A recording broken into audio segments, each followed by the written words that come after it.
The third critical choice I made was to build trust in myself and inspire the trust of others. And if I just take a very quick step back, a super quick step back, at this point in my journey, I trusted my sister and she trusted me. So I had a sense and an experience of trust, but I had no confidence that I could trust myself outside of the safety that she had created for me. And I had no idea how to inspire the trust of others.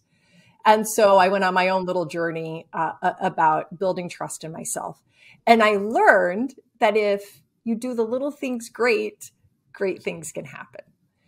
So I would love to explore with you. I know a lot of times when we talk about trust, it's about inspiring the trust of others and our clients. And absolutely, could we start with, has there ever been a time that you've had to build trust in yourself?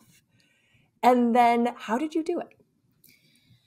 So I will admit, I feel like I built trust with myself at a young age. And I give full credit to my mother, who was like very intentional about helping my sister and I understand and respect and embody our core values as people. And so for me, I was not really ever one to be influenced by peer pressure or bullying. I kind of just did my own thing, for better or for worse. So it's not that I didn't ever trust myself, but I never felt insecure by not sticking, like when I didn't go with like what everyone else did because I was sticking to my values. I think it got easier as I got older. I think it was like hardest when I was like an adolescent. But I really do believe, and I again give full credit to my mother, that my values and my commitment to my values and commitment to like living in service of those values position me to trust myself. And you've stayed grounded to that and anchored it. And then I have no doubt you will pass that on to your daughter. I hope. No doubt. I hope. She's already pretty independent. In just the way that you are. So then let's keep going with trust a little bit. How do you inspire the trust of others? So for me, it's really all about follow through. It's if you say you're going to do something, do you do it? If you say you're going to show up, do you show up? What's that quote? Like 95% of life is just showing up. And right. For me, it's like, not only are you showing up, like, are you showing up on time? Like, that's a big one for me. Exactly. It's about listening. It's about following through. And that is how I try to build trust with others. And that is how people can inspire my own trust. And then when I kind of put on my professional hat and think about the direct reports, those who I always say, like, I judge how much I can trust someone by whether or not I'm going to sleep thinking about the project that they're working on. So if I'm working on a project with you and I'm laying awake and I can't fall asleep because I don't really know what's going on, not great. But if I'm going, like, as I'm falling asleep and going through my checklist of work, projects, pen, class, etc., and I kind of go through my project, great, we're on track. Like, that means you've gained my trust. Why? Because you're communicating with me. If there are challenges, you're letting me know. If there's accomplishments, you're also letting me know.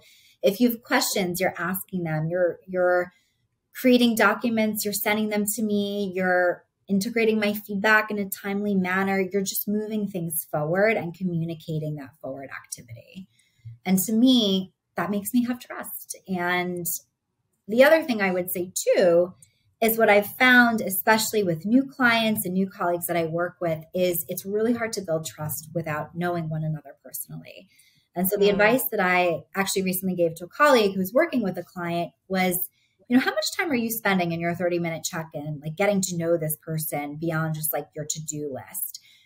And it turned out that it wasn't actually very much time. So I was like, why don't you spend like 8 minutes? And I know it's going to sound like a lot, but 8 minutes of your 30-minute check-in, asking what this person did over the weekend, find the name of her dog, and then reference the dog by name in your next few meetings. and get to know them, because I can promise you that when you have a professional relationship built on trust, it's going to be much more effective and also a lot more fun to work together.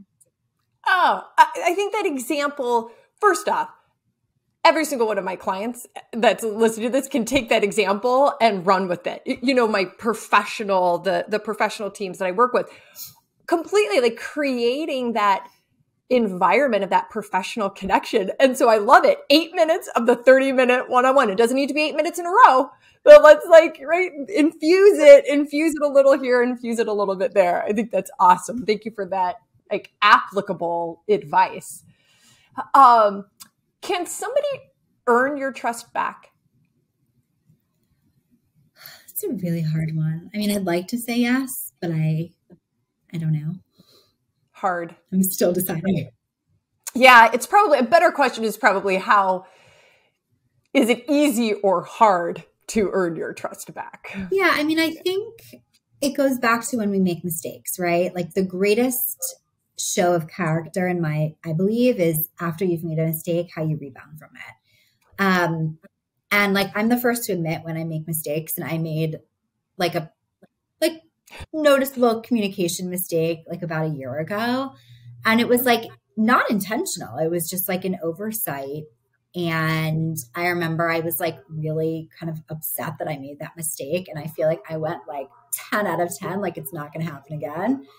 And now like in the other role, like as a manager, when someone makes mistakes, like I really want them to like try twice as hard after for like just a short amount of time, but just to kind of recognize the mistake if it was a big one and to talk about it. Like I think sometimes we brush mistakes under the rug, but I think it's really important to talk about them and to acknowledge like what we can learn from those mistakes, because more often than not, when we make mistakes, those are our biggest learning opportunities. Totally.